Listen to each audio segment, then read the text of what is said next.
Et la peur, on ne peut pas comprendre ce qui se passe en France si on ne place pas la question de la peur dans le monde du salariat.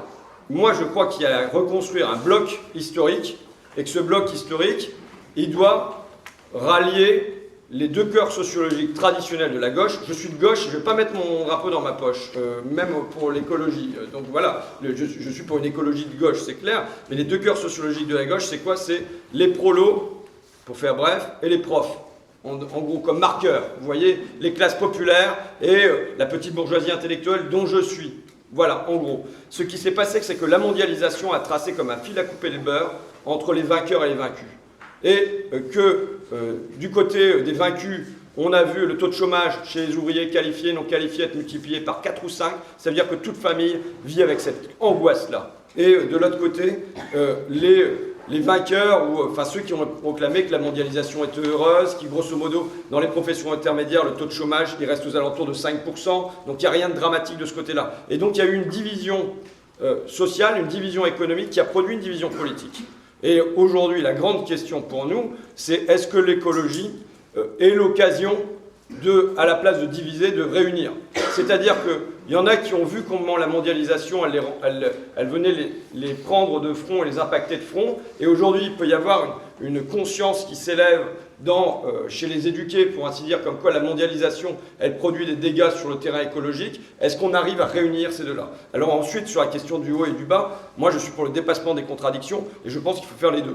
Je reprends l'exemple de la sécurité sociale, peut-être que je pourrais le développer plus, mais enfin en gros, au départ, c'est des luttes locales qui font qu'il y a la création de caisses de solidarité, d'entraide parce qu'il y a eu un accident du travail, puis finalement on se met en réseau et ça va devenir une mutuelle dans la métallurgie, bon voilà. Mais en 1940, on n'a qu'un tiers des salariés qui sont couverts par l'assurance maladie ou des assurances retraite.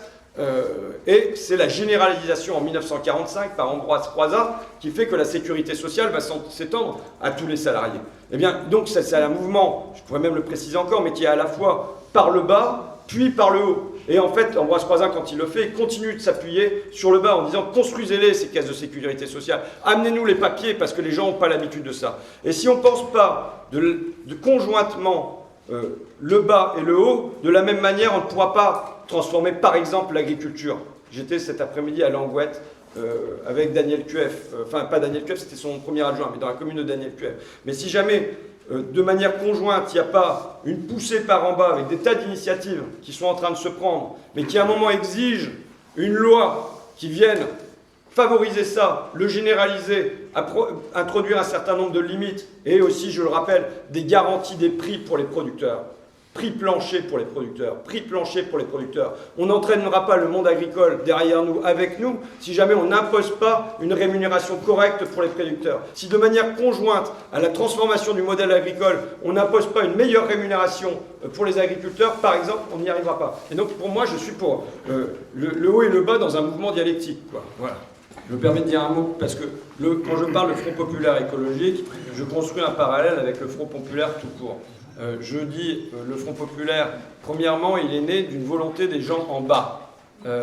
Il est né parce qu'en février 1934, face au fascisme, il y a deux cortèges normalement, il y a un cortège socialiste, un cortège communiste, et les gens, les militants, ils disent, il y en a marre, unité, unité, unité, unité.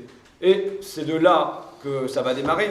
Ensuite, il va y avoir un changement de stratégie de Staline, mais bon, qu'importe, qui permet la naissance du Front populaire. Mais enfin, il y a eu une exigence de la base. Et si jamais on veut qu'on ne parte pas chacun dans son couloir séparé pour être en 2022, parce que je comprends la méfiance qu'il peut y avoir chez les jeunes.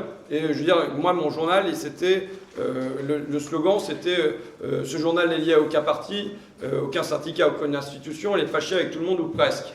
Donc, je vois bien la méfiance qu'il peut y avoir à l'égard de tout ça. Et pourtant, l'importance du politique. Le président, il peut prendre un certain nombre de décisions. On le voit bien puisqu'on est en but avec lui. Donc, il s'agit bien de ne pas se tenir à l'écart de ça, mais d'exiger en disant unité, unité, unité, unité. Ça n'a pas suffi. Ça n'a pas suffi, c'est-à-dire que d'abord il y a eu une alliance, je le dis parce que je suis prêt à un certain nombre d'alliances et qui vont, je lançais à un moment le mot d'ordre, nous ne voterons plus socialistes, nous ne voterons plus PS, mais je pense que tout dépend la place. Si c'est un PS dominant, je le dis, voilà, je pose la question des alliances parce qu'elle se pose pour quel bloc on va réussir à construire demain. Un parti socialiste qui domine et qui tient les manettes, ça ne va pas. Si ce sont d'autres qui sont habités par une sincère volonté écologique et populaire, ça donne une gueule différente à l'Alliance. Et le Front populaire a été le premier moment où le Parti socialiste a dominé le Parti radical. C'était un glissement, pas seulement un basculement à gauche, mais un glissement au sein de la gauche. Mais surtout, c'est pas ça l'essentiel, surtout c'est qu'il n'y aurait rien eu du Front populaire si au lendemain de l'élection de Léon Blum, il n'y avait pas eu un débordement, une occupation des usines et des millions de personnes en grève partout dans le pays. Et si demain, il y a une personne sincère qui arrive à l'Élysée et qui a un gouvernement, mais qu'il n'y a pas une poussée populaire en dessous, il n'y aura rien qui se produira, ou très peu, à la marge. Parce qu'en face, il restera le MEDEF. En face, il restera la Banque Centrale Européenne. En face, il restera la Commission. En face, il restera le Sénat. En face, il restera l'Empire Drahi, l'Empire Niel, l'Empire Arnaud, toute la presse qui viendra répéter tous les jours « mais c'est une dictature verte, mais ce sont les Khmers verts, mais ça nous rappelle l'Union soviétique ». Voilà, il y aura ça tout le temps en permanence. Il y aura des sondages qui viendront dire « cette mesure machin, machin, machin ».